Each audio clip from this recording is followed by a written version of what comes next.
Welcome in, everyone, to another episode, Divisional Round edition of Double Move Sports, the perfect mix of fantasy and football. As always, I am Stef, and I'm here with my best friend, Alex. Welcome back, everyone. We're happy to be back. Took a little break after the conclusion of the fantasy season, but we are back with some great content today. We got some hot takes baked in, and we're looking forward to the rest of this NFL playoffs.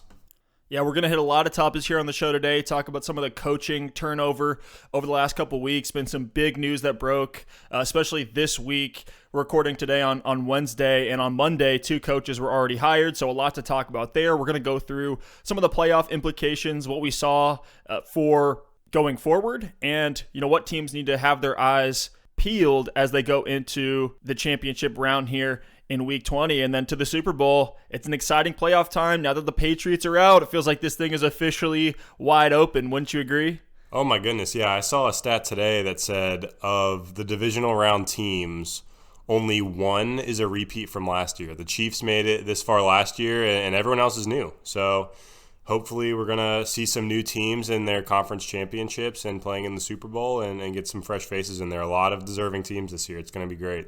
I love it. I can't wait. And, last week there were a lot of upsets, a lot of games that came down to the wire. We had 2 overtime games. We're going to break it all down here. Before we go through some of this, I want to plug a few things.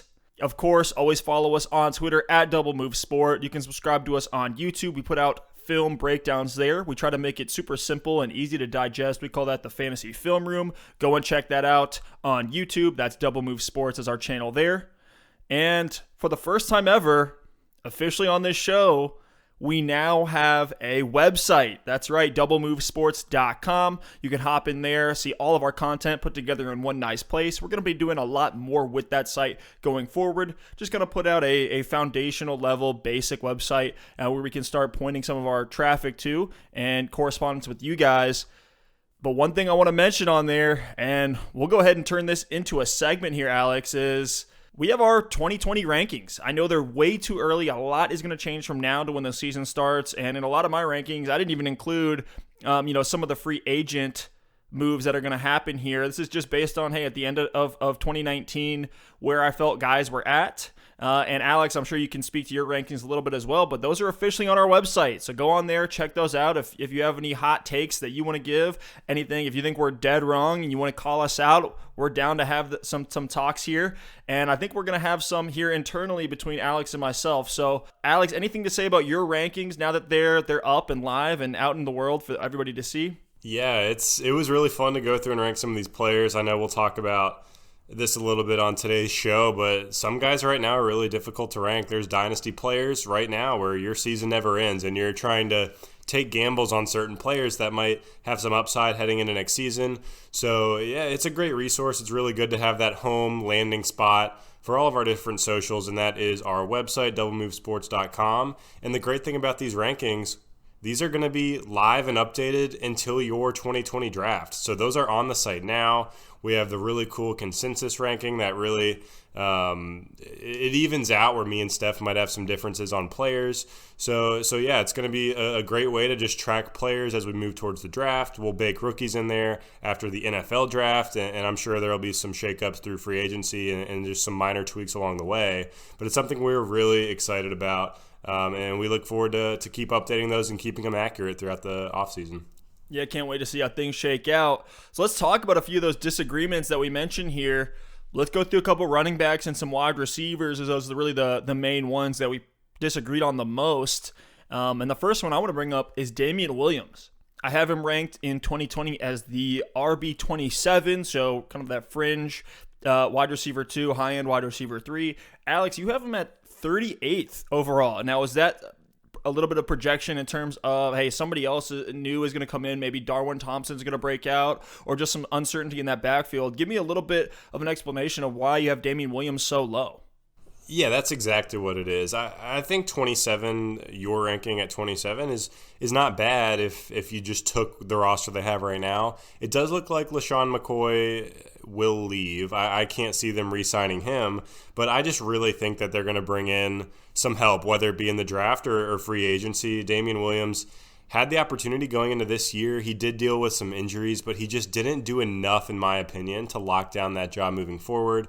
So yeah, I think they're going to bring in help and kind of there's kind of some foresight in that ranking, just thinking that he's not someone I want to put some stake in as an RB2 heading into next season. Fair enough. Yeah, and I hear you loud and clear on that one. Certainly if the Chiefs go to the draft or maybe Andy Reid comes out and says, hey, we want to get Darwin Thompson more involved, whatever it might be. Maybe they sign a free agent. I heard some rumors of some Chiefs fans talking about Austin Eckler. I think he'd be a great fit into that offense as well, take over the pass-catching duties and some duties on the ground, kind of split carries with some of the other guys there. I'm with you 100%. Another one I wanted to talk about, we had this guy 10 spots apart, is Nick Chubb. I have Nick Chubb as the RB6 for 2020. Alex, you have him at the RB16.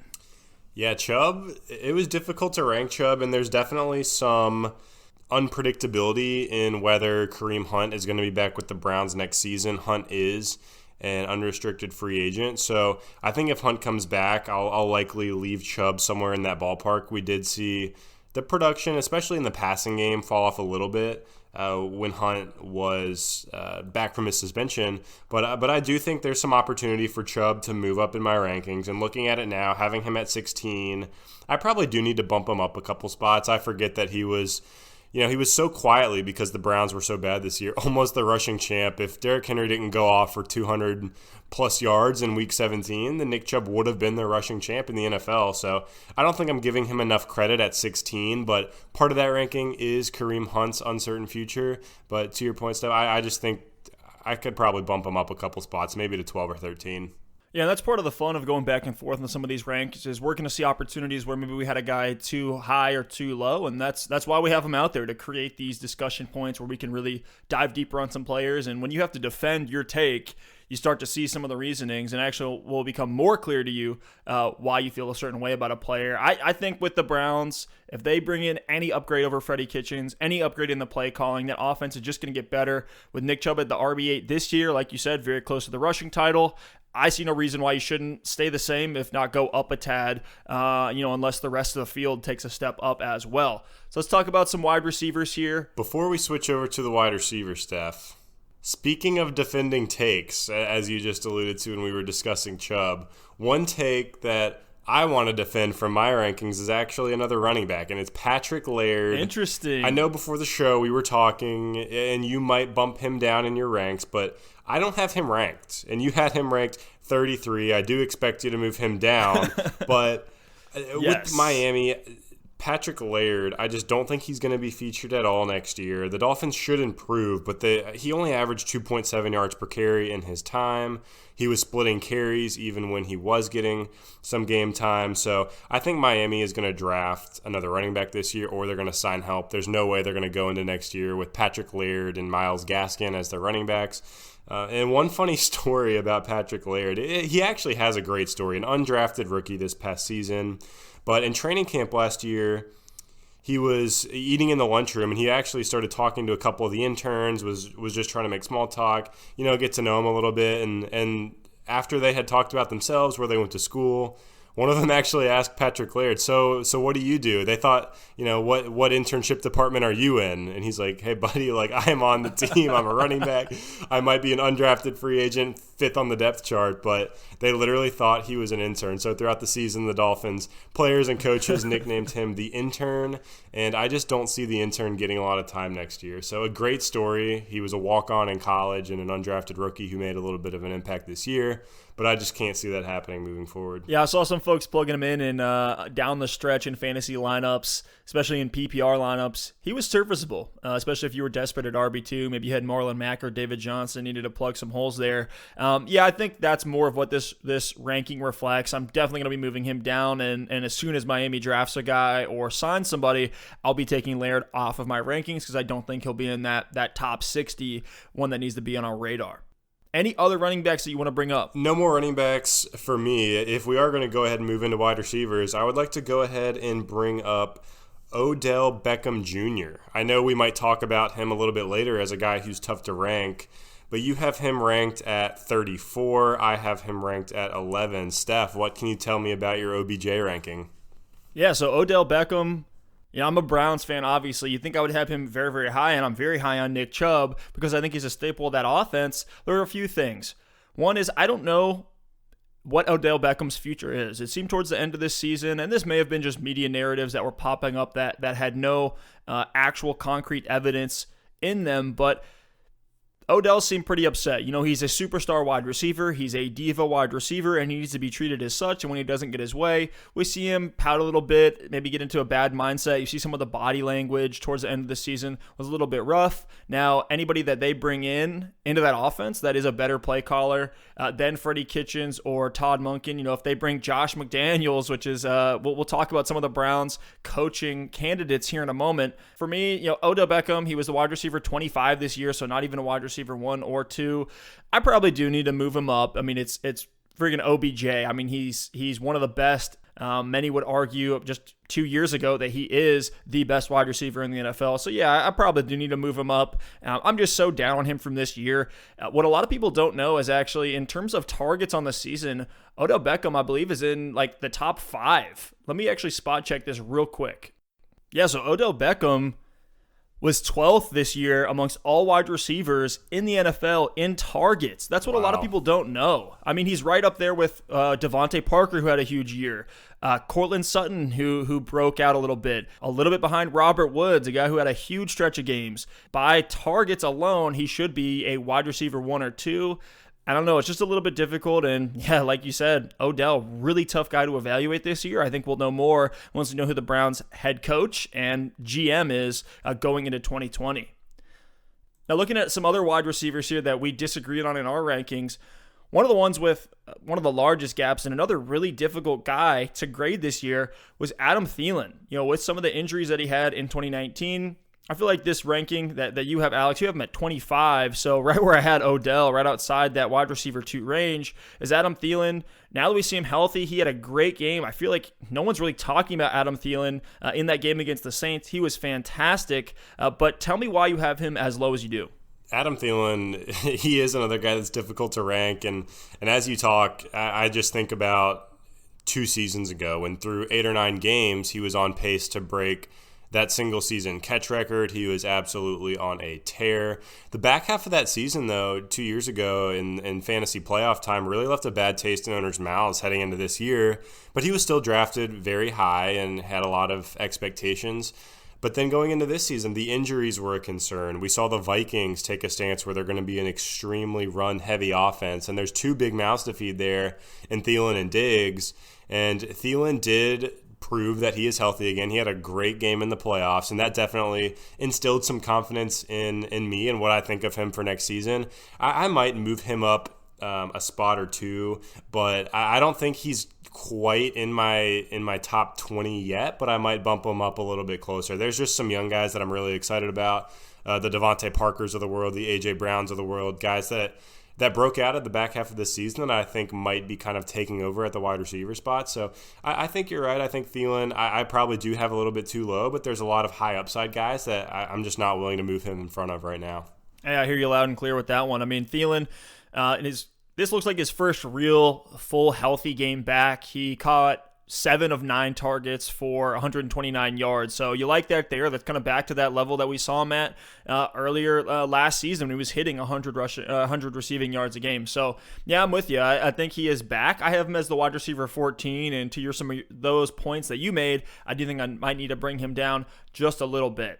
Just one more on my list, and it's Michael Gallup. I know we did talk about him a little bit before the show. You currently have him at 42.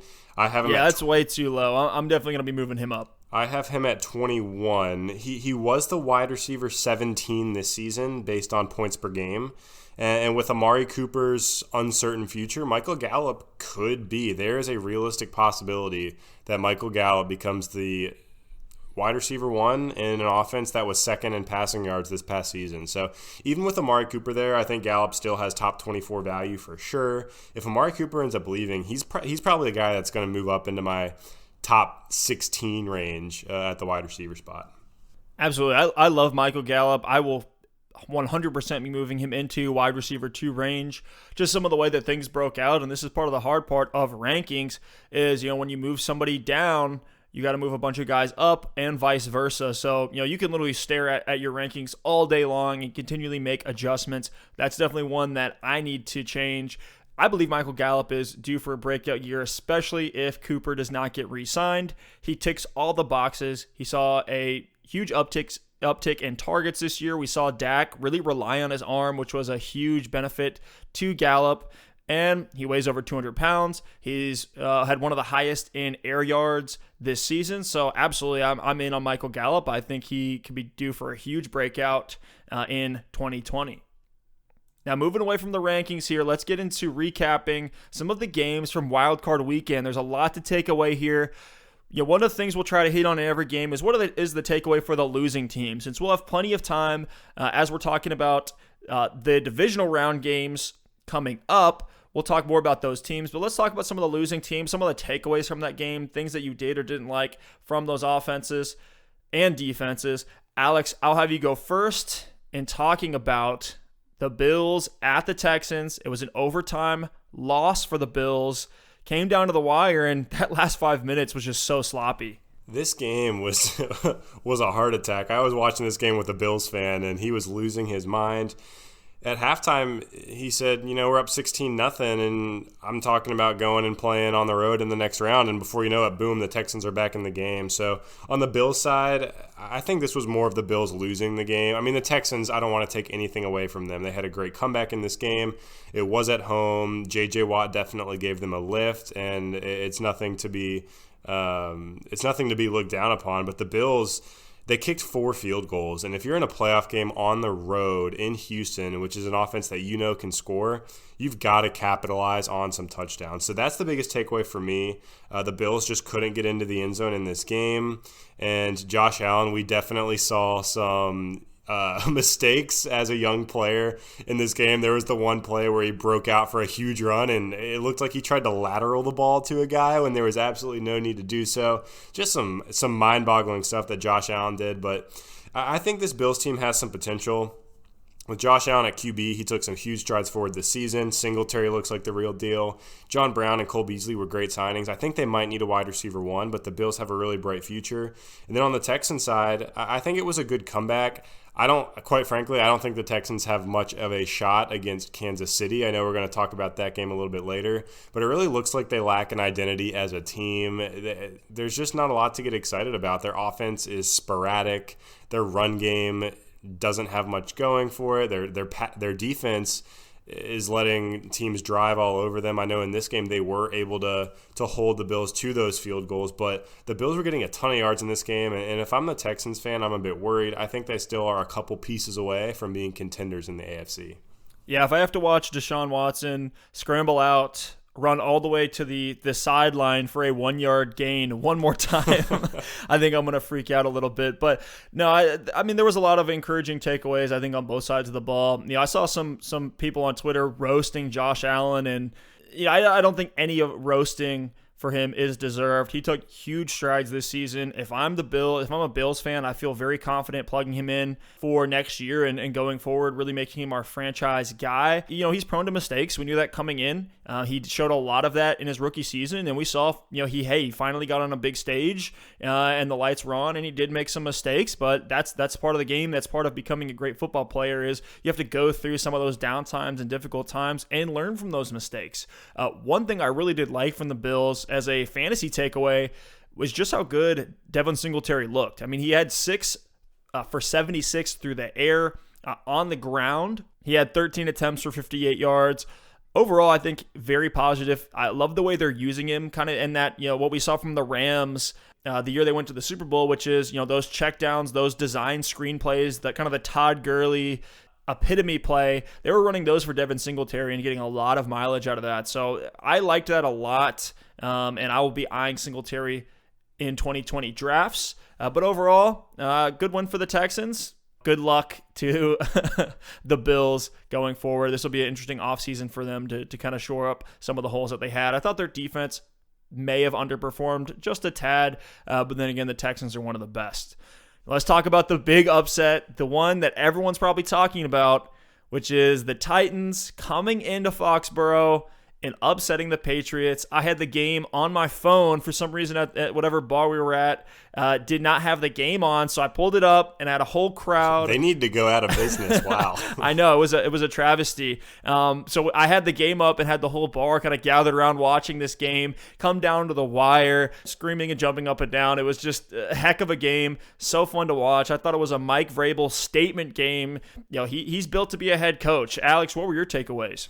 Yeah, to the Mike Vrabel point, I don't know if you saw in the fourth quarter when he used that little loophole Brilliant. in the NFL rulebook to run an extra minute and a half off the clock. Belichick was absolutely losing his mind. It's funny because Belichick's done that to several teams this season, so it's kind of like what goes around comes around. That Belichick coaching tree definitely coming back to bite him, knowing that Vrabel played for Belichick for many years. But yeah, I think we say it every year, but this really feels like the end of the Patriots dynasty. They struggled in the entire back half of the season, lost a wild card playoff game at home. Brady might not even be back next year. And on the Titans side, their running game looks incredibly strong. They actually ran the ball 40 times in this game and only passed it 16 times. So maybe that was just because it was the blueprint to beat New England, but I felt like every time Derrick Henry got the ball, he got 7 or 8 yards. And if you're giving up 7 or 8 yards on first down runs, second down runs, giving up first downs, like you're going to lose that game just about every time. So I'm interested to see how the Titans compete against the Ravens. The Patriots were 6th against the run, though, and the Titans were able to dominate. The Ravens are 5th against the run, so it's going to be another big test. I expect a lot of running in that game at the bank. But yeah, the Titans look solid. Tannehill, if they want to have any chance at beating Baltimore, needs to step up. He didn't need to, but he really did not do much in this game.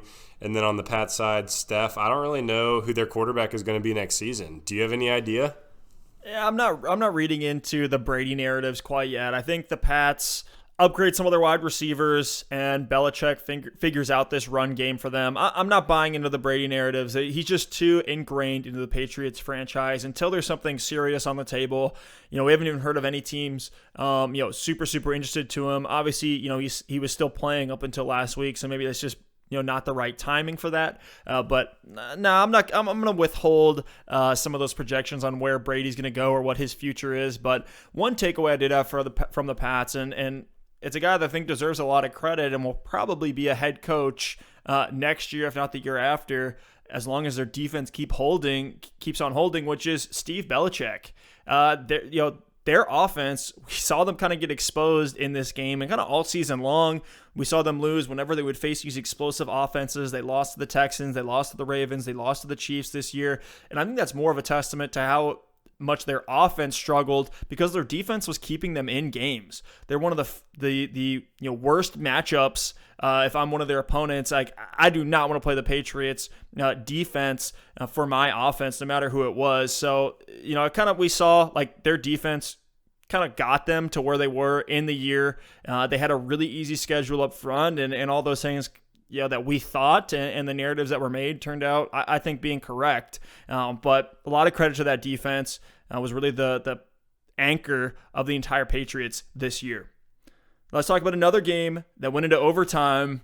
Man, this may have been an even bigger upset than the Patriots, which is the Vikings coming into the Dome in New Orleans and beating the Saints in overtime. It felt like the Saints kind of blew this one. Yeah, this one, in Vegas, this was a bigger upset, and it felt like leading up to the weekend, a lot of people started to get the sense that the Titans could beat the Patriots, but I don't think anyone expected the Vikings to beat the Saints except the Vikings. This one was the most shocking game to me, but the Vikings actually looked very well-rounded. Kirk Cousins played well. Thielen played well. The running game was working. And then on the Saints side, they just looked sloppy. I remember in the second half, it felt like they had three and outs in a row. They just could not get anything going offensively. Some of the play calling was a bit suspect, but if I'm a Saints fan, I'm pretty disappointed in the way Drew Brees played. He really could not get anything going.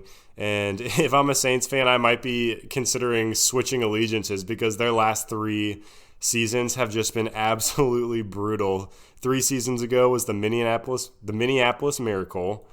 The next season was that pass interference no call on the LA Rams that cost the Saints from winning that game. They ended up losing in overtime. And then this year, They go into overtime, lose the coin toss, and there's what looks like might be a pass interference call or a pass interference push off on Kyle Rudolph in the end zone.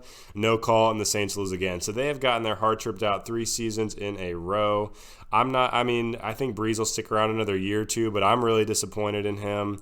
And then on the Vikings side, I don't think they have much of a chance to beat the 49ers. The 49ers defense has been awesome, but then again, this is an underdog team, and time again, we have seen underdogs come out of the wild card game to go on and win a Super Bowl. I remember the Ravens doing it several years back, actually going through Denver and beating Manning, going through New England and beating Brady. So it's not impossible for the Vikings, and they really looked good in this one. Yeah, Kirk Cousins played very, very well. I thought this was a huge game for him. This was that, the narrative of the primetime Kirk Cousins always drops the ball. Well, he came to play on Sunday. When that offense is firing on cylinders, I think it's pretty scary. I mean, we have a healthy Thielen back who had a fantastic game. We already talked about him. Dalvin Cook was far and away the best running back who played in the wild card weekend. And the Vikings' flow of their offense is so interesting because they can change drive to drive. They may get hot with Thielen for a drive. They may, give you a death by 1,000 cuts by just running it up the middle with Dalvin Cook 4 times and then taking a bomb to Stephon Diggs. They have so many options, and when they're clicking, I don't think there's many teams that can stop them. I mean, I guess if there is any team that can stop them, it's probably San Francisco, but will be interesting for them. And, man, Drew Brees, I feel bad. I don't want to say anything bad about him. And what's funny is he had a 79% completion percentage in this game. It's not like he played bad. He was 26 for 33, a little over 200 yards, had a touchdown.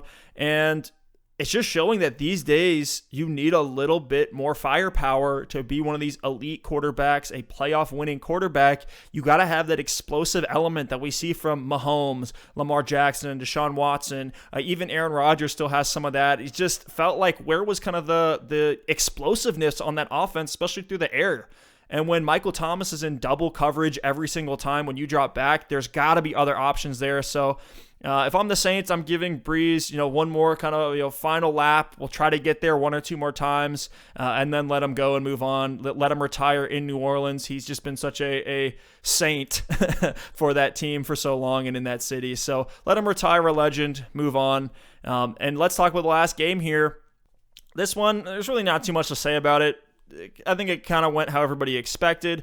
Of course, the Seahawks going into Philadelphia and beating the Eagles. Carson Wentz went out early on a questionable hit from Jadeveon Clowney, but the Eagles were just brutal to watch. They had Josh McCown starting at quarterback. Probably the biggest takeaway for me in this game was DK Metcalf. Yeah, DK Metcalf looked extremely explosive, but you said it. Everyone kind of expected this. The Eagles have been battling injuries all season long, and when Wentz went out in this game, I'm going to be honest with you, I went and watched one of the Star Wars movies and then came back and watched the end because I knew Josh McCown was just not going to be able to get it done. Fortunately, I was able to go in on NFL Game Pass and I rewatched the entire game afterwards to find out anything I missed. And it looks like the only thing I really missed was DK Metcalf because he looked awesome in this game.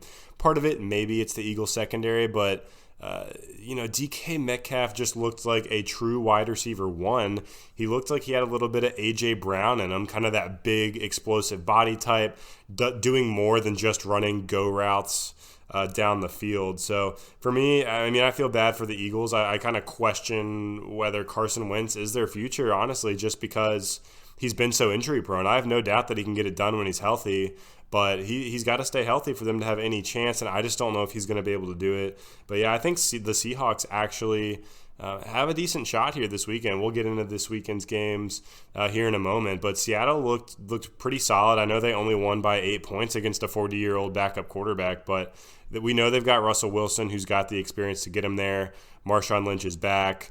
Metcalf is looking great. Tyler Lockett's been great all year. They've got a couple pieces on defense that can make plays. So I think the Seahawks are a threat, but yeah, I just feel bad for the Eagles, and I have no doubt they'll be back next year, but they just got to stay healthy. Yeah, staying healthy will be a major point for them. They had so many injuries this year, and even had Zach Ertz playing with a lacerated kidney and a broken rib. I felt so bad for the guy every time he would get taken to the ground. I will say Miles Sanders looked good. I think his dynasty stock is rising, and his redraft stock is rising even more. I've heard some rumors lately that Jordan Howard is going to be leaving. He may be signed by the Bills, which I like as a landing spot for him. Kind of take over that Frank Gore role for that offense. So on the on the Seahawks side, I think the Seahawks are a team that's extremely underrated. They were fighting neck and neck in their division with the 49ers and barely missed a bye week by essentially a game that was with the 49ers. So I put them at about the same level, but man, what more can you say about Russell Wilson? It's like, yes, Lamar Jackson is my MVP for what he's done this year. It's been a historic season. But if we had to actually look at the term of most valuable player, I mean, you put any quarterback on that team that's not Russell Wilson, I think very, very few, if any, guys could keep this team where they're at just with their play alone. So Russell Wilson for me has just been such a standout, and just love supporting a guy. He's kind of the poster boy for the league and definitely for Seattle. Now moving on here, let's talk about some of the upcoming games and get into a little bit of fantasy takes. This is our week 19 of the fantasy season, predictions and analysis. We're going to go through essentially a playoff simulation. For those of you that listened to the podcast last week, I had a guest on the show, and we went through essentially every game, players that we liked based on different scenarios to really help you in some of these formats. All these playoff challenges, we're doing one. Shout out to Rob Norton for hosting the league that Alex and I are playing in. We did okay in this first week. Alex, can you walk us through that lineup real quick? Yes, at quarterback, we had Drew Brees, who was our most disappointing player of the week, just covered him a little bit. And then at running back, we had Derrick Henry and Dalvin Cook. So we nailed that, had the two highest scoring running backs of the week. Unfortunately for us, though, this is in a survivor style of format. So once you use a player once, you cannot use them again. We played Cook and Henry with the thought that they were probably going to lose, and they both won. So now we might be down running back, so that's going to be interesting to see what we decide to do there. But then at wide receiver, we had Julian Edelman, who had a decent game. He did have the rushing touchdown, but only had 3 catches for 30 yards. So we were a bit disappointed there. We went ahead and stacked Michael Thomas with Drew Brees and kind of thinking, hey, let's use them now, get the big points while we have the chance. And Michael Thomas had a very pedestrian game. So the Drew Brees, Michael Thomas stack didn't quite work out for us, but turns out we're not going to have to save him for later because we can't. And then we had Jared Cook at tight end, who turned in a decent game. He had about 10 fantasy points. And then our defense was the Patriots. Yeah, Jared Cook was the tight end 3 in PPR scoring, which we're in here. He had 10.4 fantasy points, so certainly not a bad outing from him going forward. We'll have some interesting decisions to make. Let's start breaking them down here. So what we're going to do is go game by game, starting with Week 19's divisional round, and talk about players that we like in that game, who we're going to use, what are some guys that maybe we're saving for later in a survivor type of format where we can't reuse a player that we've already used. So we'll kind of get into some of those scenarios as well. I think the first one that we should talk about here is the Titans going to Baltimore and playing the Ravens. I think both of us have the Ravens winning this game, but that means, if Derrick Henry's still out there, do you mind plugging him in a Week 19 lineup? Oh, yeah. If I didn't use Derrick Henry last week, I think he's a smash play this week. We saw what he can do. It looks like the Titans are going to be extremely run-heavy, try to slow the game down. I expect them to use that same kind of mindset against the Ravens. The Ravens are 10-point favorites. But, yeah, I think it's going to be run-heavy on both sides. And I'd really be willing to play Henry or A.J. Brown in this game. Probably not Tannehill. I don't know that he's going to do enough, but I think A.J. Brown could have a big play or two that makes both him and Henry good plays if the Titans lose. Yeah, we're certainly both projecting that. Tannehill is up against a very difficult matchup. The Ravens are number 2 against the quarterback position this year, and after that game we saw last week against the Patriots, they really didn't need him. There's only threw the ball 16 times. I feel like Marcus Mariota could have won them that game. Probably couldn't have gotten them there, though. So outside of the Titans, are there any Ravens that you're willing to plug into lineups, or is that a team that we're going to save, keep Lamar for maybe Super Bowl or championship week here in Week 20 or 21? I think you've got to save Lamar. I think maybe you can play Mark Andrews in this one, just depending on what you have happening with Kittle on the NFC side, and then you've also got Kelsey, who's a great play potentially in the AFC Championship. So maybe you can play Mark Andrews. I'm definitely saving Lamar Jackson in this one for either the AFC Championship or potentially the Super Bowl. But one guy that I think is a smash play if Mark Ingram is out is Gus Edwards. If Mark Ingram misses this game, Gus Edwards is a free ticket at running back. We've seen what he can do, had over 100 yards in Week 17 when the Ravens rested their starters. So if Mark Ingram misses, you're getting a free running back play here in Gus Edwards because you're basically getting Mark Ingram twice. I know Ingram's clearly the more talented back, hence why he's the starter, but Edwards should have a very good game if Ingram is out, and if that happens, that could actually save us, Steph, because I know we did burn a couple running backs that are still active. So yeah, I think Gus Edwards is fine, but everyone else on the Ravens side, other than maybe Andrews, I'm trying to save. Yeah, I'm with you there 100%. One guy, certainly Gus Edwards, is on the radar, especially if Mark Ingram is out. I would not mind burning him here, but if you're very gung-ho on the Ravens making it to the Super Bowl, maybe you want to stack Mark Ingram, or maybe Mark Ingram gets re-injured and you want to save Gus Edwards. I also don't mind Justice Hill here as a flex if Mark Ingram is out. Just want to throw that out there. But outside of the guys that we've talked about, are you touching Hollywood Brown in this game? I know you mentioned Mark Andrews. I'm banking Mark Andrews personally. I think there's a lot of better options out there this week. Anything else from Titans-Ravens? No, I think there's too many other good, consistent receiver options than Hollywood Brown at this point. Maybe later on in the playoffs, you throw Hollywood out there as a bit of a contrarian play. Maybe you're behind and you don't think he's going to be rostered by a lot of other teams in your pool or your league or whatever. So maybe you can throw him out there and hope he gets a couple deep balls. We've seen him have some pretty big games this year. But other than that, no, I think we've covered it here. The other game on the AFC, the Texans, they're going into Arrowhead. Last time these two teams played, the Texans actually won on the road. So we've seen them do it before, but I think this Chiefs team is a much better and different team than the one that we saw earlier. So I have the Chiefs winning this one. I'm going to save most of their guys for next week. But are there any pieces on the Texans side that you're willing to plug in? I have DeAndre Hopkins as the number 2 ranked wide receiver this week. Absolutely. I'm almost definitely playing DeAndre Hopkins this week. This is a 51-point over-under, so it does have shootout potential, and I really do expect the Texans to lose. The Chiefs are 10-point favorites. It's in Kansas City. I expect the Chiefs to score points. So I think on the Texans side, they're going to be throwing the ball a lot. I know the Chiefs have been pretty good against wide receivers this season on the defensive side of the ball, but Hopkins is an awesome talent. We saw him get shut down by Tre'Davious White last week in the first half, and he still ended up with like 6 for 90. So I think Hopkins has a really high floor and obviously has 2 touchdown potential in this game. So I think Hopkins is a lock if you haven't used him yet. And I think Deshaun Watson's a guy you can play at quarterback. If you want a quarterback that has a good rushing baseline, the Texans could easily score 24, 28 points in this game and lose. So I like both of those guys. I'm with you. I think the Chiefs are, like we said earlier, just better to save at this point. Maybe you roll out Kelsey in a pretty good matchup because there are some other good tight ends available. But yeah, I think Watson and Hopkins are great plays in this game. So we're not looking to start any Chiefs here. We're going to keep saving those guys. Let's talk about Vikings at 49ers. Minnesota's going into San Francisco.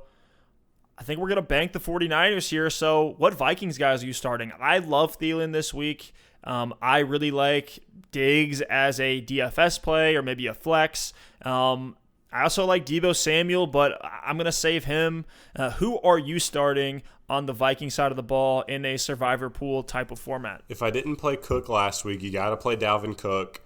And then I think both Diggs and Thielen are options. Based on what we saw last week, I think I do lean Thielen. Diggs has missed practice the last 2 days with an illness, so we saw him be a diva a little bit early on in the season, skipping practice, so I don't know if this illness is just a way that he's voicing his frustration about his low usage last week, but I'm not trying to mess with that if I can prevent it, and I think you don't really have to if you don't want to, so I'm fine with Thielen this week, and then Cook is a lock if you haven't started him. So on the 49ers side of the ball, like we talked about earlier, there are some tight ends still left that have really high upside, and Andrews and Kelsey, and then on the 49ers you got Kittle. So I think if you want to go ahead and roll out Kittle, it's fine.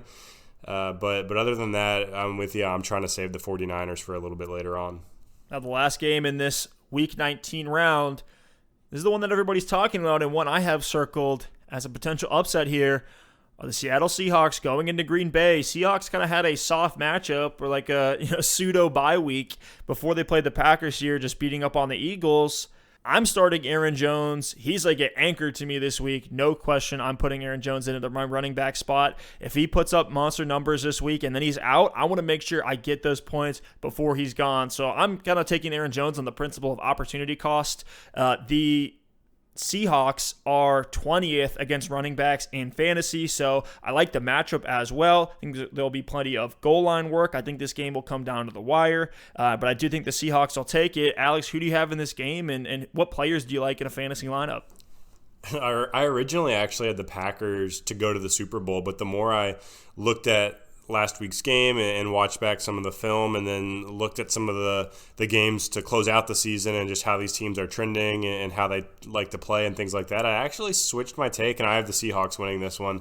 I think the Packers are a very strong team, but they have shown some points of weakness, and then I just think that Russell Wilson is going to get the job done in Green Bay. The Seahawks looked pretty strong last week against the Eagles. I think in this game, like you said, as far as fantasy goes, Aaron Jones is a lock. I think you can highly consider playing Devontae Adams in this one.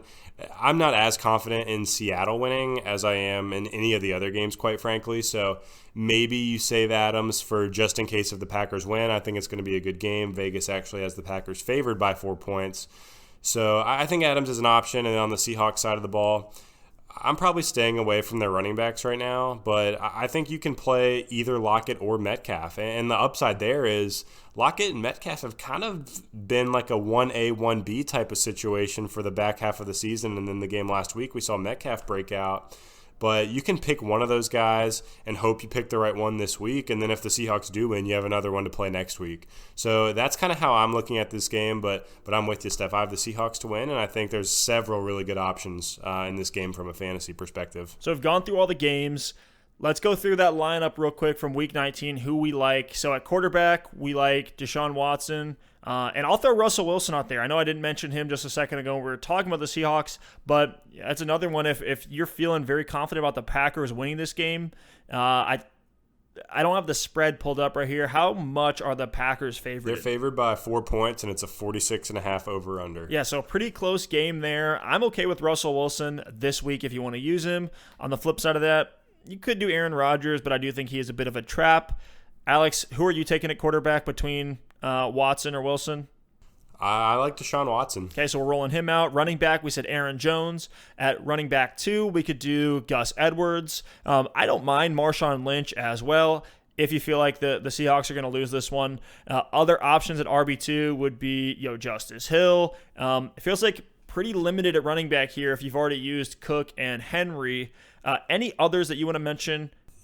I mean, in this instance, I think we have to go ahead and lock in Gus Edwards as our plan if Ingram doesn't play, but we do need to have a backup plan in case Ingram misses. So in that case, I think maybe you do go Marshawn Lynch or maybe even Damian Williams for the Chiefs. Yeah, I actually don't mind Damian Williams at all this week. There's going to be some interesting options in next week, which we'll talk about here in a second. But certainly, I actually don't mind Damian Williams. I know we didn't mention him at the time. At tight end, or I'm sorry, let me go to wide receiver first. We said Hopkins. You could go Adams or Thielen. I'm taking Thielen there. And then at tight end, I like Travis Kelce. If you want to go upside this week and go ahead and burn the Chiefs. What do you think about an option like Darren Fells? I don't think there's any reason to go Darren Fells. I think there's 3 weeks left. There's really 3 top-tier tight ends left. You've got Kittle, Kelsey, and Mark Andrews. I mean, over Darren Fells, I'd honestly maybe even lean Kyle Rudolph for the Vikings.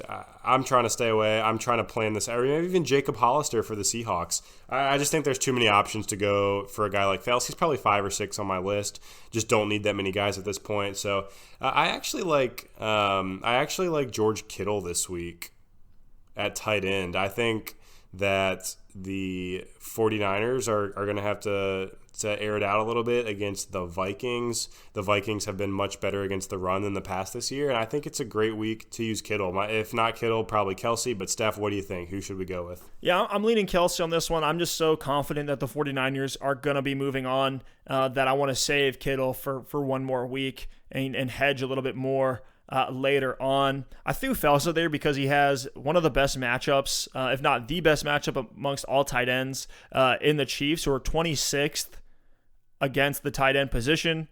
We know this is going to be a high-scoring game. We already talked about the over-under. We saw Darren Fells actually have a pretty decent game against the Bills. He had 5 targets for 4 receptions and 34 yards. In PPR, I mean, that puts him at the tight end 5 when we had, Dallas Goedert still in the mix, Jared Cook was still in the mix, and a couple other guys. There's really not a standout at tight end, honestly, amongst Kelsey or Kittle, so that's why I'm going kind of a step deeper here. I'll take Fells personally over Hollister just because of the game script and the reliance. The Seahawks have those other wide receivers that are going to eat up those targets. I don't know. I feel like Fells kind of gets funneled to when Will Fuller's out, and Kenny Stills doesn't scare me too much in terms of his target share. So let's go ahead and move over to week 20 here. We're projecting that the Chiefs are going to play the Ravens in Baltimore, and that the Seattle Seahawks, man, the game of the year feels like, or the matchup of the year, Seattle playing the 49ers in San Francisco in week 20. So let's go through Chiefs-Ravens first. I think this is going to be a thriller of a game. It's going to come down to the wire. It's going to be very high scoring. It's going to be really interesting how both of these offenses manage. I'm still taking the Ravens in this one. Are you? I am. I know we're a little bit biased because we're both big Lamar Jackson fans, but it's hard to pick against the Ravens at this point. They were so dominant all season long. One of those 2 losses was to the Chiefs, but I think at home, just the way they finished out the year, they're playing great. They've had a couple weeks now to rest up some of those starters, so I do have the Ravens to make it to the Super Bowl. So by all accords, that means week 20, championship weekend, is your Chiefs weekend. So you're plugging in Pat Mahomes at QB. We're plugging in Damian Williams if we haven't used him already. I'm plugging in Kelsey if I haven't used him already.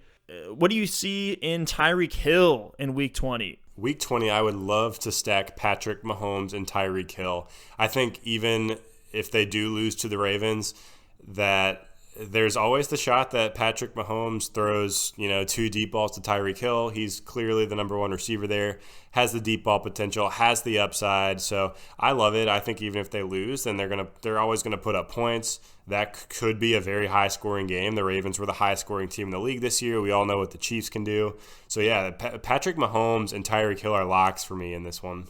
If you're going to beat the Ravens, looks like it's going to be through the air, even though they have Marlon Humphrey and Marcus Peters, which are pretty scary corners. They're 8th against running backs and 15th against wide receivers. Now, if you're a Chiefs fan, you think they're going to make it, are you doing the opposite here? Are you plugging in all your Ravens? Yeah, if I'm sitting here and I truly believe that the Chiefs are going to make it, I'd go with the Ravens. But, it all comes to these competitions, this type of fantasy where you're picking players and you can't pick them again. It really all comes down to who you think is going to be in the Super Bowl. Because if you get to Super Bowl week and you've already used everybody on that team, then you're throwing out like Willie Snead and Justice Hill and all backups like that. So really the first thing you got to do is really break down who you think is going to be there, and then from there you can kind of build out your rosters like we're doing. So we're banking the Ravens in week 20. Now let's talk about the Seahawks going into San Francisco and playing the 49ers. Who are you taking in this game? Are you saving those 49ers for the Super Bowl? I think you gotta expect the 49ers to win this matchup in San Francisco. So, yeah, I would like to save a couple of those 49ers. I wouldn't mind playing George Kittle in this one. I know we could potentially be saving Mark Andrews for that Super Bowl game on the Ravens side and have that Lamar Jackson-Andrews stack. So I think Kittle in this one would be pretty much a lock. Yeah, so you're picking between Kittle and Kelsey, whichever one you haven't used, save Mark Andrews, or honestly, whichever tight end that is still left on the Ravens. I think Mark Andrews did actually miss practice today, which is Wednesday, so still has plenty of time. Doesn't seem to be anything too serious, but just keep an eye on that. So we know that the Ravens are going to use the tight end. We have some more options on that roster than we do. So in week 20, yeah, I'm plugging Kittle in there. I'm plugging Kelsey if I haven't used him at tight end. We already said we're doing Tyreek Hill here. What about on the Seahawks side? What if you have DK Metcalf and Tyler Lockett? Which one are you throwing in?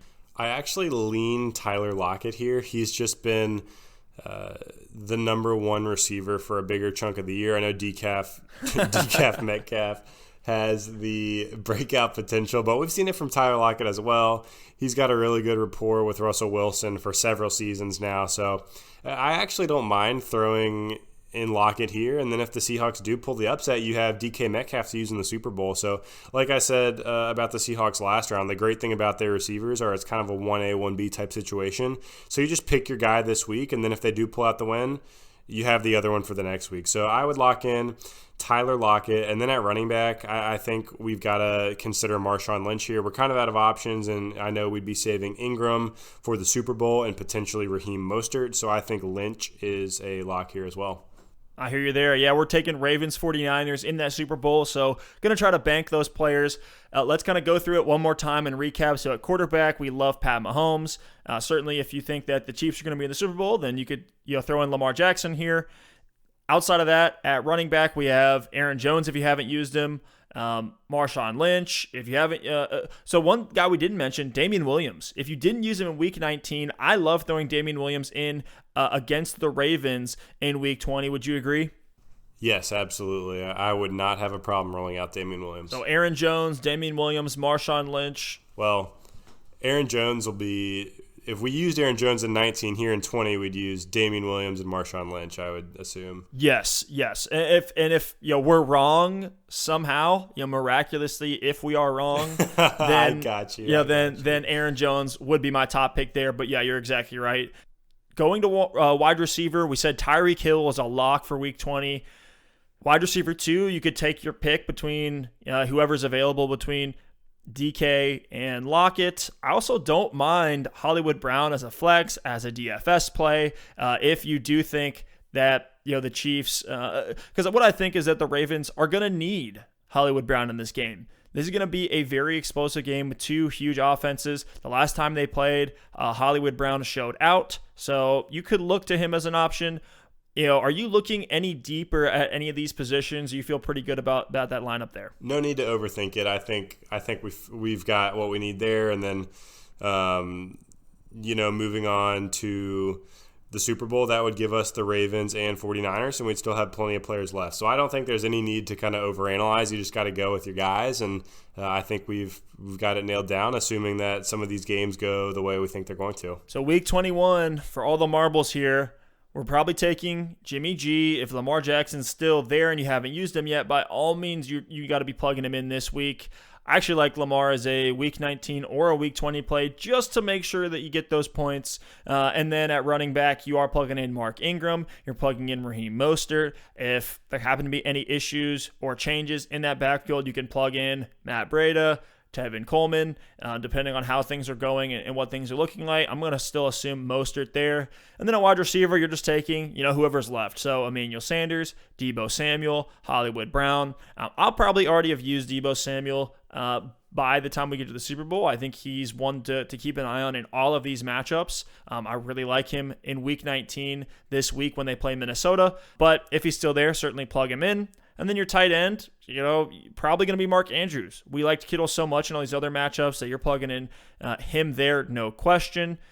And at flex, who are some of the other options that you like? Maybe some guys I didn't mention here on either of these rosters. I mean, there's not a whole lot left. I guess maybe you could always throw out two 49ers running backs, use one in your flex or on the 49ers.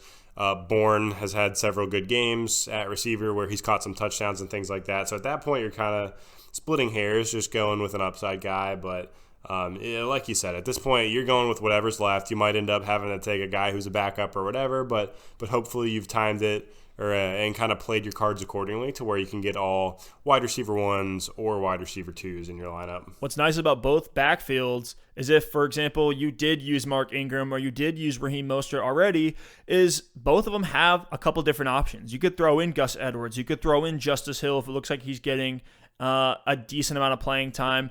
You could also throw in Matt Brady or Tevin Coleman. So there's more options at running back there. Hopefully you still have Mark Ingram. You can plug him in. I think he's due for a big game in the Super Bowl if they make it there. Anything else to add on these lineups? We have the Ravens as Super Bowl 54 champs. Alex, do you see anything that we missed? I think we got it covered, Steph. I think we look good. Looking forward to the divisional weekend, and we'll see how things play out. Cannot wait. It's going to be a fun ride. And we'll be here every week going through it and breaking things down. Let's talk about some of the coaching turnover so far that we've seen. So we're going to just go through a couple teams here, talked about their coaching situation. Let's start with a team that already found their guy in the Redskins. They fired Jay Gruden about halfway through the season, brought on Ron Rivera. I think that's a great hire for him, for the Redskins, I should say. Alex, what are your feelings on that? I almost feel like it's just a sad story for Ron Rivera. I don't think he deserved any of this. Yeah, I think Rivera's a great coach, and I think this is a great hire for the Redskins. They bring in a coach who has a lot of respect throughout the league. He has a lot of respect from a lot of players, and he has a history of success. He's coached in a Super Bowl. He took the Panthers to a Super Bowl. He is a 2-time Coach of the Year. And he's stepping into a situation where, yes, the Redskins are a train wreck, but you look at some of the pieces they have. He's got some young talent on offense, at least a little something to work with. He's got Haskins and Darius Geis and Terry McLaurin. So I think it's a great hire, kind of like a no-nonsense guy who's well respected everywhere. And that's the kind of guy that the Redskins really need. So I'd give this one an A- on the hire. I think they couldn't have done much better than that. Not surprised at all to see Rivera get a job almost instantly after getting let go from the Panthers. Let's talk about the Panthers here. They brought on Matt Rule, former coach of Baylor. They gave him a 7-year, $60 million deal. I think they way overpaid here. Alex, what's your take? I do think they overpaid. I think maybe the reason that they had to is it might have taken some convincing to get him away from Baylor. Who knows? But yeah, I think it's not a bad hire. A lot of NFL teams, one of the trends we're seeing these days is guys or teams just trying to pull these guys that are a little bit younger, that don't have any NFL coaching experience, to kind of see like, hey, can they shake it up and can they make something happen? So Rule's a guy who kind of bounced around from a lot of smaller colleges. His only NFL experience is actually with the New York Giants in 2012 as an assistant offensive line coach. And then he coached at Temple, then at Baylor. And he was the Big 12 Coach of the Year this past year. So we know this guy can coach. We know he can get it done.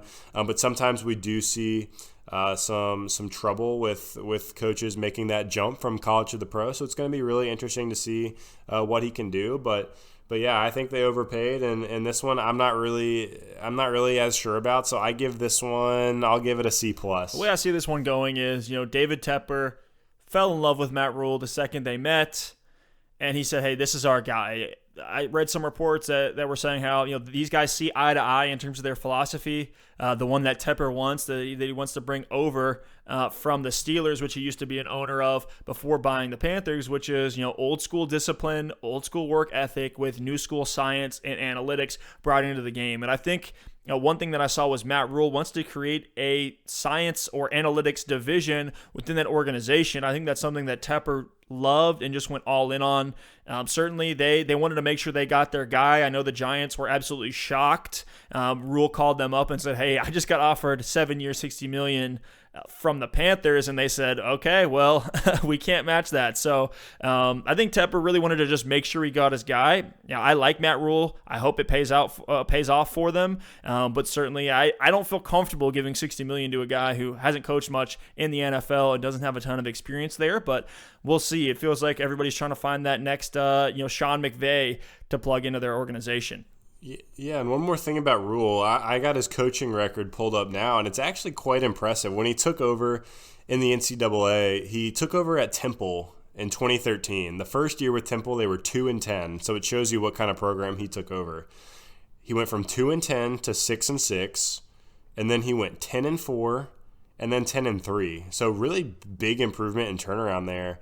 And after that, he took over the Baylor job. First year with Baylor, 1-11. They were in the absolute pits of the Big 12. His second year, 7-6, so some major improvement. And then this past year, 11-3, playing in the Sugar Bowl. So this is a guy who's taken over teams that are down, they're out, their heads are hanging low, and he's been able to turn it around. So I think if the Panthers are able to give him a couple years, he could really turn that team around and get them back to the playoff team that we knew them to be a couple years ago with Ron Rivera. Speaking of a younger coach, the Giants hired Joe Judge, the Patriots wide receiver and special teams coach, who's a 38-year-old guy under Belichick's system. I'm really interested to see how this plays out for the Giants. I feel like they're going all young guys with their organization. They got Daniel Jones taking over at QB, who is a rookie this year, so hoping that he can have a breakout. And then you bring in a young coach to come alongside him. I hope it's not a case where both guys are trying to learn at the same time. You kind of want one to mentor the other. But it feels kind of like a safe play here. Giants just wanted to get a guy signed, getting a Belichick coaching tree type of guy. Just kind of made sense for them. It was a safe play. They know that they weren't going to get exposed over it because he's from that New York fan base that is well versed in who's on the Patriots, who's on the Giants, who's on the Jets. So I don't know. To me, it just feels like kind of like a safe pick. Maybe they reached a little bit, but we'll see. I think Joe Judge could be very interesting. Yeah, the Giants have had the Patriots number over the past decade or so maybe they stole someone away from them here. I'm waiting for the day that like the Patriots water boy gets hired to be someone's coach because they just want anyone that's inside of that building. But yeah, I think this is a fine hire. Joe Judge has coached under Nick Saban and under Bill Belichick, so he clearly has learned from the best.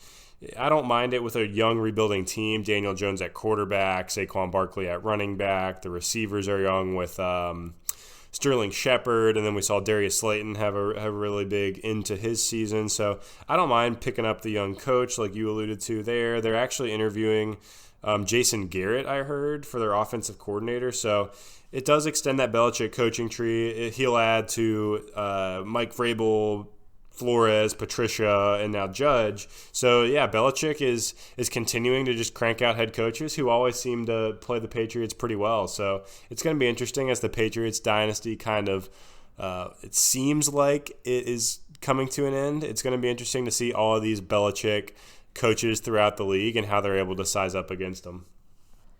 But I'll give this one a B, just a solid B. Feel the same way.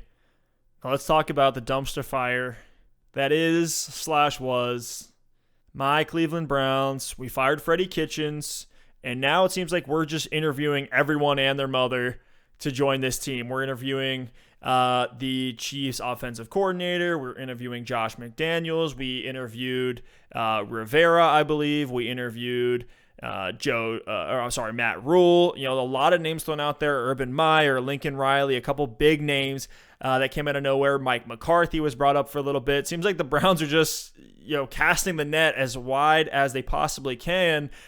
Last I read, they want to make a decision by this Saturday. So, for the Browns, what do they need to bring on? I would love Josh McDaniels to come to that offense and, bring the firepower that it needs. But Alex, what are your takes here? I've got a extremely hot take to throw out on today's pod. I want to throw out a conspiracy theory of something that is going to potentially happen. Just think this through with me. The Browns hired Josh McDaniels as their head coach. We all know about the bromance between, you guessed it, the GOAT, Tom Brady, and Josh McDaniels. Josh McDaniels is the coach of the Browns, and he convinces Tom Brady to come play for him in Cleveland for the last couple of years of his career. The Cleveland Browns are built to win now. They've got receiving weapons. They have an awesome running back. Their line is decent. They've got pieces on defense with Myles Garrett and Denzel Ward. They bring in Tom Brady to play under Josh McDaniels, and they go out and they compete for a couple seasons and let Baker Mayfield grow and learn under Tom Brady for the next year or two until Brady retires. And then they hand it over to Baker, who will then be much more prepared to go out and not throw 20-plus interceptions from there on out. So, Steph, tell me, what do you think, and what would you think about that as a Browns fan? As a fan, that would be a literal dream. That's like what every team thinks of, and it's funny because, we think of all these landing spots for Brady, and a lot of the fan bases are kind of opposed to it. Like Colts fans, I don't really think want to bring Brady in too bad. I think Cowboys fans are kind of cool with Dak, want to leave him as is. Kind of feels like the stage is set for Brady to come to the Browns, but I think that's a pretty scorching take. I would love for it to happen. I remember when the Odell news broke, I called one of my other buddies who's a big Browns fan, and we were just screaming on the phone, jumping up and down. It was such an exciting moment and such a big signing.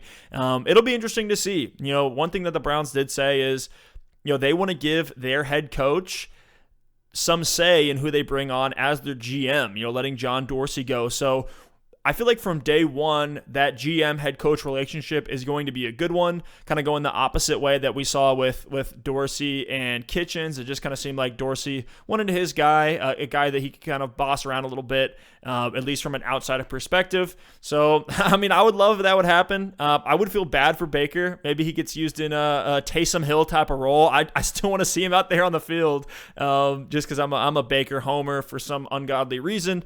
But yeah, it'll be interesting to see how this goes. I hope they don't make some, dumb hire where they give some, completely unknown guy a prove it type of contract, give him all the weapons, right? You can give somebody a key to the Ferrari, but doesn't mean they know how to drive it, right? Did you just call the Browns a Ferrari? Hey, when you look at their team on paper, it's still okay, fine. I was thinking more of like a 2004 Honda, but I mean, you got to know how to drive that too. Either way, my point stands. Let's talk about one more here. Everybody's favorite, the Dallas Cowboys, fired Jason Garrett after, I don't know why, dragging their feet for like 3 weeks, and then announcing it on a Sunday during the Eagles game. So it kind of seemed like a low-key kind of jab that Jerry Jones was taking at an NFC East rival. But then they bring on Mike McCarthy. I feel like this one could go either way. I feel like it could mean next to nothing for the Cowboys, or it could mean a complete reinvention of Mike McCarthy and he makes them great. I also feel like they could be just kind of what they have been, which is, middle of the road, out first round of the playoffs, just missing the playoffs. But Alex, what are your takes on that? I think it's a great hire. I really do. I think it's a great hire. ESPN did a really cool piece on McCarthy and how he was kind of staying prepared to coach while he was without a job. And McCarthy's been dying to get back and coach a football team. And I think he did just get handed the keys to potentially the Ferrari here, because the Cowboys have a great roster. They have a great O-line. Zeke is one of the top backs in the league in his prime. Dak is playing great. They do have some questions at receiver with Amari Cooper as a free agent. Randall Cobb's a free agent, but Gallup looks awesome. The defense has some things to work on, but I think bringing in a veteran coach who has won before is perfect for this team. They need a winner in that organization, and Jason Garrett was not a winner. So I think the Cowboys are ready to contend right now this season. If I was in the NFC East, I would be definitely fearing the Cowboys heading into 2020. But first, I think the Cowboys definitely need to make sure they re-sign Dak Prescott to a nice long extension. And if I were them, I would actually re-sign Amari Cooper as well. I know there's been some mixed reviews on whether or not they should bring him back, but they traded that draft capital to bring in Cooper and make him their wide receiver one. And I think that Cooper-Gallup combo is a really strong one if they're able to lock that in for the next several seasons. So if they're able to re-sign Dak and Amari Cooper, I think the Cowboys are a real contender next year in the NFC. I give this one an A. Well, you got me kind of fired up here for Mike McCarthy. So I love the vision in my head of, he's sitting in a library somewhere, looking at all these analytics models, trying to update his game, watching hours and hours of film in a dark, dungy basement somewhere, and then he comes out just reinvented as the new Mike McCarthy that's going to take the Cowboys deep into the playoffs and potentially a Super Bowl. I love that narrative. We'll see if it happens. If I'm the Cowboys, I'd consider franchise tagging Amari Cooper. We've just seen him disappear Even back in his days at Oakland, we saw it even worse, where he would just go away for a few games and wouldn't really know what happened to him. No explanation. It's not like the matchup is always the indicator. He would just disappear. So I say give him a franchise tag, maybe light a fire under him, make sure that he knows, hey, I need to go out and perform. This is a contract year for me. And then you re-sign him once he's proved it one more time. But that's just my take on it. Certainly, I think the Cowboys fan base, Cowboys Nation, is fired up about this one. I think there's a lot of excitement there if McCarthy gets all these guys riled up and really believing that they can win it all. I think it could happen. And with that said, thank you all so much for listening. Another episode of Double Move Sports in the books. Had an absolute blast preparing and reviewing for this one. I'm so hyped for this weekend. It's going to be a very fun week 19 and a fun road through the playoffs. Before we sign off here, Alex, are there any parting words you want to leave us with? Yeah, I just want to do a couple of quick shout-outs. A couple guys on Twitter that we've been interacting with quite frequently throughout the end of the fantasy season and then even on into the playoffs a little bit. Shout-out to Todd Risley on Twitter. Shout-out to Chris Wagner. We appreciate you engaging with our tweets. We've appreciated all the good conversation on there. So shout-out to those guys, and it's going to be a great weekend of football. Go Ravens! Big trust. We'll see you guys next time.